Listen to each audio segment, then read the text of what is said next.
अरम ग्वम मम हम सम तम पम ग्वम ग्वम मम मम घम घम सम सम तम तम पम पम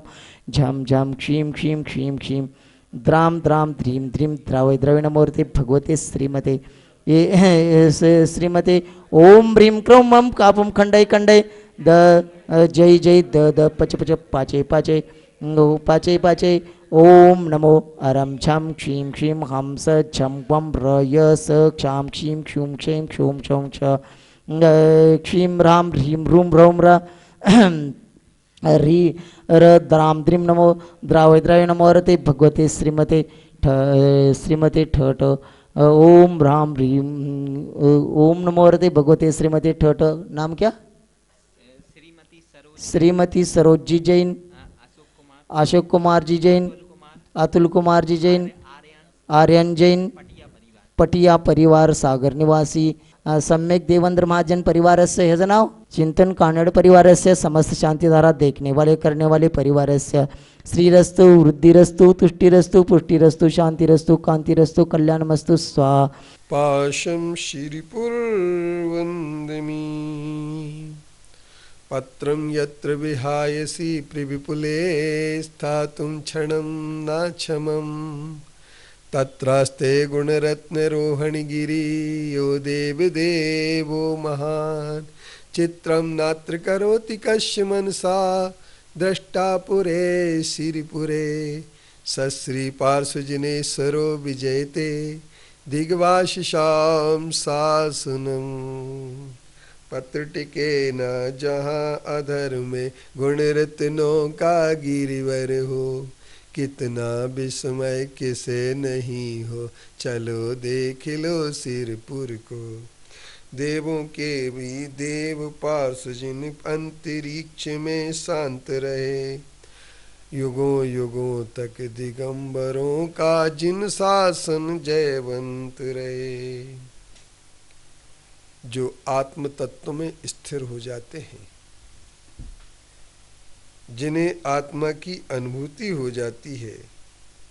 जो आत्मा में रुचिवान हो जाते हैं, जिन्हें आत्मा की समझ पैदा हो जाती है, वो चलते हुए भी चलते नहीं हैं, वो बोलते हुए भी बोलते नहीं हैं, वो देखते हुए भी देखते नहीं। ये कैसे होगा, इस पर हमें सोचना पड़ेगा, क्योंकि जब आत्मा के स्वसंवेदन का रस आता है तो उस समय आनंद की जो अनुभूति होती है, वो आनंद की अनुभूति इतनी अधिक प्रगाढ़ हो जाती है, उस आनंद के सामने स्वर्ग के विषय भोग का आनंद भी तुच्छ हो जाता है। लेकिन अपनी अनुभूति आती किसे है? तो जैसे कि एक पहले बताया गया कि जैसे जैसे ही आत्मा में व्यक्ति डूबता चला जाता है, तो वैसे वैसे उसे उपलब्ध सामने उपलब्ध विषय भी किसी प्रकार से अच्छे नहीं लगते, उनमें कोई रुचि नहीं होती है। इसलिए बहुत सारे लोग त्याग करते हैं, रसों का त्याग करते हैं, लेकिन त्याग मेरी दृष्टि में ऐसा भी हो सकता है कि जब हमारी थाली में कोई सामान आ जाए, अच्छा और पसंद का प्रिय वस्तु आ जाए,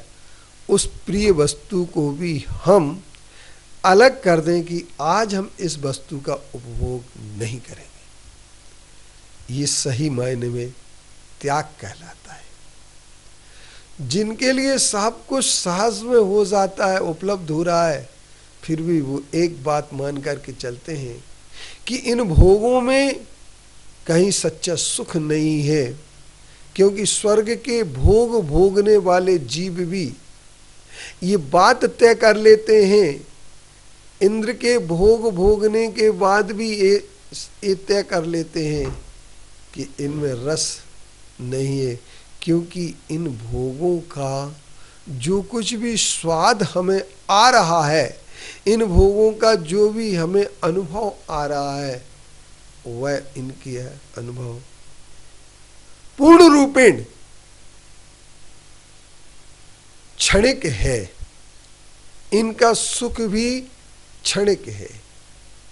पर ये बात बहुत कम लोग समझ पाते हैं, बहुत कम लोग सोच पाते हैं कि ये क्षणिक भोगों के भोग के लिए हम इतने आतुर क्यों होते हैं। हम सब चीजों को सामने देख लें, एक एक इंद्री के भोग के लिए सामने देख लें कि कितने समय का भोगों का। पर इसीलिए हमारे जितने भी साधु होते हैं, साधु वही होता है विषयों की आशा नहीं जिनके साम्य भाव धन रखते हैं, निज पर के हित साधन में जो निस्दिन तत्पर रहते हैं, स्वार्थ त्याग की कठिन तपस्या बिना खेद जो करते हैं, ऐसे ज्ञानी साधु जगत के दुख समूह को